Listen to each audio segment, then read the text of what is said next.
selama ini bagaimana Anda dapat mengidentifikasi kasus-kasus yang merupakan dilema atau etika kedudukan moral? Dilema etika atau kedudukan moral ya. Jadi memang di dalam satu organisasi yang apalah itu namanya itu pasti ada. Ketika dihadapkan pada sebuah kasus tersebut, apakah itu dilema etika atau kedudukan moral, tentu saja yang pertama yang harus kita lakukan adalah untuk mengidentifikasi hal tersebut. Yang pertama mungkin kita pahami dulu masalahnya. Apakah masalah ini seperti apa gitu. Kemudian selanjutnya adalah kita membandingkan atau kita tarik satu parameter lah misalnya dengan nilai-nilai yang ada dan norma-norma hukum yang mungkin berlaku di negara kita ataupun khususnya mungkin di lingkungan yang lebih sempit mungkin di daerah kita. Nah, setelah kita memahami permasalahannya secara mendalam, kemudian nilai-nilai norma ataupun nilai-nilai kebajikan yang ada yang di lingkungan sekitar kita. Kemudian selanjutnya adalah kita mengidentifikasi atau menentukan apakah dia ini termasuk dilema etika yang merupakan benar dan benar ataupun rujukan moral benar dan Selama ini bagaimana Anda menjalankan pengambilan keputusan di sekolah Anda, terutama untuk kasus-kasus di mana ada dua kepentingan yang sama, ini sama-sama benar atau sama-sama mengandung nilai kebajikan? Oke, kalau berarti ini dilema etika ya. Ya, kalau misalkan di pertanyaannya seperti itu, bagaimana ya? Bagaimana? Apa tadi? Bagaimana Anda menjalankan pengambilan? Bagaimana menjalankan pengambilan? Kalau misalnya ini kan ada dua dilema etika, Sama-sama benar. dilema etika kan benar atau tidak. Ketika kita dihadapkan pada sebuah kasus dilema etika benar atau benar, maka cara mengambil keputusan ini menurut saya ya. Iya. Cara menurut saya adalah mau tidak mau gitu. Yang pertama seperti yang saya bilang tadi, kita pahami dulu masalahnya. Setelah kita pahami dulu masalahnya secara mendalam lah, artinya kita dengan orang yang berkasus, anggaplah misalkan orang yang berkasus, itu kita pahami dulu masalahnya apa, mengapa, bagaimana dan seterusnya. Pokoknya detail sekali kita tahu permasalahannya seperti apa. Kemudian nilai-nilai yang ada kita sudah punya, artinya norma-norma yang berlaku ada, sudah nilai-nilai kebajikannya ada.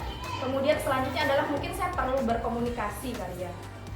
Artinya kita tidak bisa memutuskan satu perkara atau permasalahan itu hanya dengan mengandalkan persepsi kita sendiri, tapi kita perlu juga mendengarkan persepsi dari berbagai tokoh. Mungkin misalkan ketika itu dalam sebuah kasus organisasi, kemudian intinya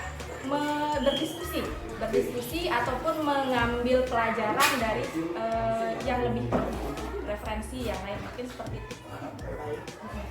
Langkah-langkah atau prosedur seperti apa yang bisa Anda lakukan Prosedur mengambil keputusan. yang selama ini yang Anda lakukan? Oh ya, yang pertama mungkin seperti yang saya bilang tadi, pahami kasus dulu, kemudian bandingkan dengan nilai kebajikan atau normanya, kemudian berdiskusi dengan warga sekolah, mungkin ketika itu terjadi kasusnya di sekolah, kemudian tokoh-tokoh yang mungkin pendapatnya kita anggap sebagai sebuah referensi yang baik untuk kita dalam mengambil keputusan. Nah, jadi seperti itu mungkin. Hal-hal apa saja yang selama ini Anda anggap efektif dalam pengambilan keputusan pada kasus-kasus dilema etika? Hal yang dipandang efektif dalam pengambilan kasus dilema etika, pengambilan keputusan kasus dilema etika. Menurut saya yang efektif itu satu, kita perlu berpikiran terbuka. Artinya tidak hanya memandang itu dari satu sisi. Seperti yang tadi, mungkin kita perlu memahami kasus itu dengan sudut pandang yang berbeda. Karena kalau misalkan kita posisikan diri kita kepada orang yang berkasus atau bermasalah itu tentu beda nanti pandangan kita. Jadi itu. Kemudian yang kedua adalah apa tadi pertanyaannya? Hal apa saja yang efektif. Oke. Kemudian yang kedua tadi itu mungkin komunikasi yang saya bilang tadi. Komunikasi, kita perlu menjalin komunikasi baik itu kepada mungkin rekan kita yang bermasalah ataupun kepada tokoh-tokoh yang mungkin kita pandang perlu untuk kita ambil pendapat. komunikasi.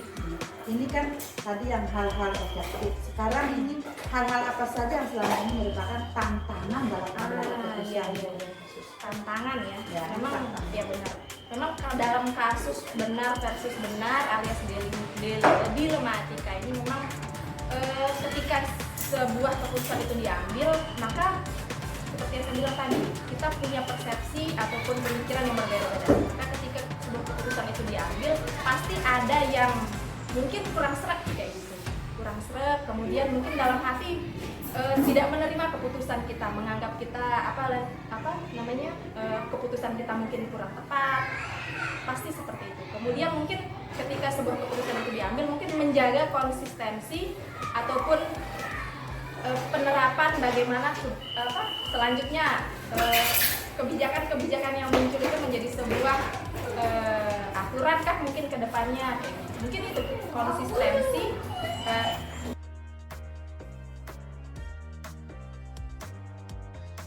Pak Kepala Sekolah, Waalaikumsalam warahmatullahi wabarakatuh. bisa kita minta waktunya sebentar Pak Kepala?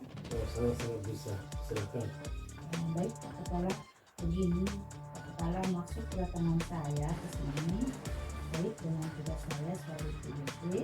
Di situ kami ada tugas di modul 31 tentang pengambilan keputusan berbasis nilai-nilai kebajikan sebagai pemimpin. Jadi saya mau mewawancari Pak Kepala Sekolah tentang cara-cara atau langkah-langkah Pak Kepala dalam mengambil keputusan dalam kasus-kasus yang merupakan dilema etika atau rujukan moral.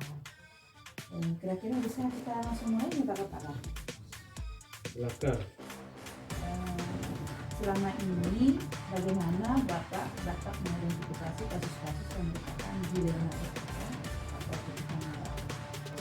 Jadi dalam kasus dilema etika biasanya cenderung muncul karena adanya kepentingan yang tidak sama di antara unsur-unsur yang ada di sekolah, yang kemudian menjadi isu dan bahan diskusi serta pembicaraan di antara unsur sekolah itu.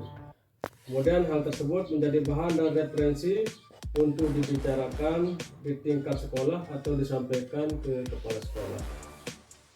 Saya dalam hal ini sebagai kepala sekolah menyikapi hal tersebut akan melakukan klarifikasi dan konfirmasi terhadap pihak-pihak yang teridentifikasi untuk dimintai keterangan dan pendapat terhadap apa yang menjadi permasalahan tersebut, dengan asumsi bahwa permasalahan pasti akan ada solusinya hanya dengan komunikasi dan koordinasi.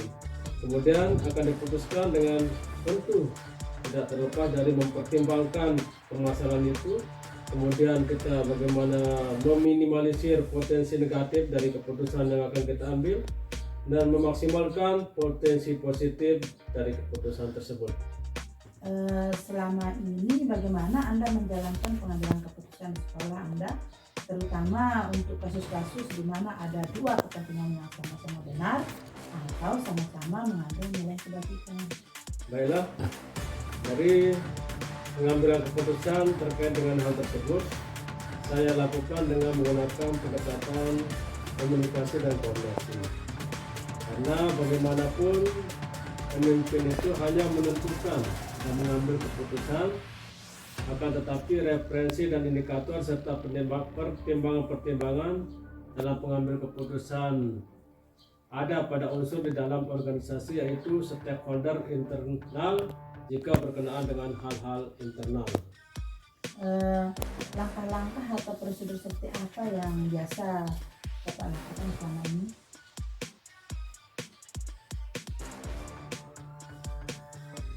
Dalam kasus pengambilan keputusan dengan dilema etika, hal efektif yang perlu dilakukan adalah dengan menyederhanakan pokok permasalahan dan membangun kebijaksanaan.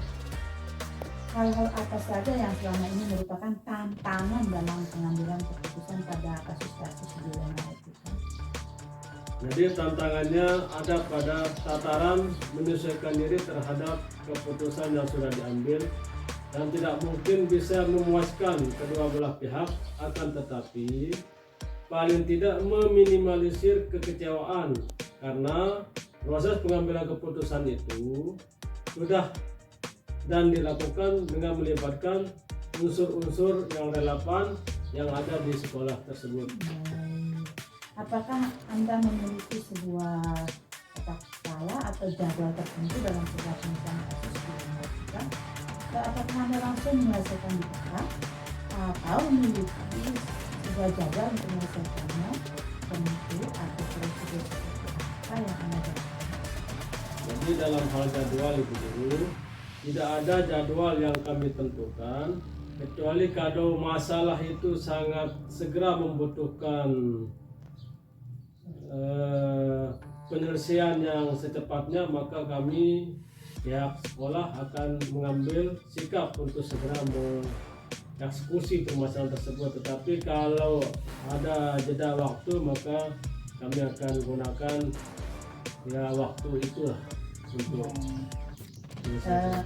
Adakah orangnya seseorang atau faktor-faktor apa yang selama ini mempermudah atau membantu Anda dalam pengambilan keputusan dalam kasus-kasus di dunia etika?